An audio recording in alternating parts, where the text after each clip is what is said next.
কি বলছেন এগুলো? তোমার জায়গায় এখানে অন্য কেউ থাকলে একই কাজ করতাম।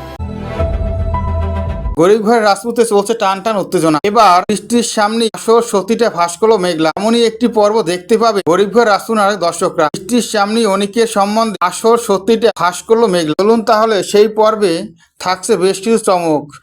সমস্ত চমক সম্পর্কে আমরা জেনে নেই। গরিব ঘরের রাজপুত্র নাটকে চলছে টান টান উত্তেজনা। এই উত্তেজনার মধ্যে আরো উত্তেজনা অ্যাড হলো। এবার গল্প এগোচ্ছে টান টান উত্তেজনা। ডিএনএ টেস্টের রিপোর্ট দেখে চমকে ওঠে মেঘলা। এখানে স্পষ্টভাবে বোঝা যায় এই সন্তানের বাবা অনিক নয়। কথা শুনে খুবই কষ্ট পায় মেঘলা। মেঘলা বলে এটা হতে পারে না, ডক্টর সাহেব আপনি আবারও চেক করুন, এটা কোনোভাবে সম্ভব নয়।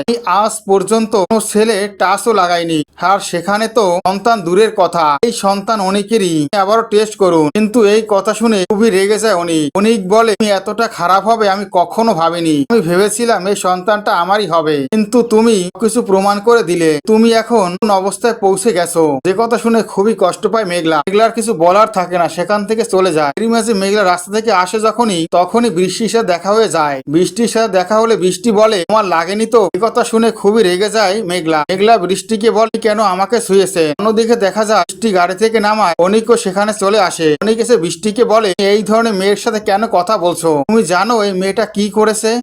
এই মেয়েটার কোনো স্বামী নেই, কিন্তু সে বাচ্চার বাবা হতে যাচ্ছে, এমনও মেরামতি সে দেখাতে পারে। ডিএনএ টেস্টের রিপোর্টে আসল সত্যিটা বেরিয়ে এসেছে। এখন ইনি ভেবে দেখুক এই সন্তানের বাবাকে কে খুঁজে বের করবে সে।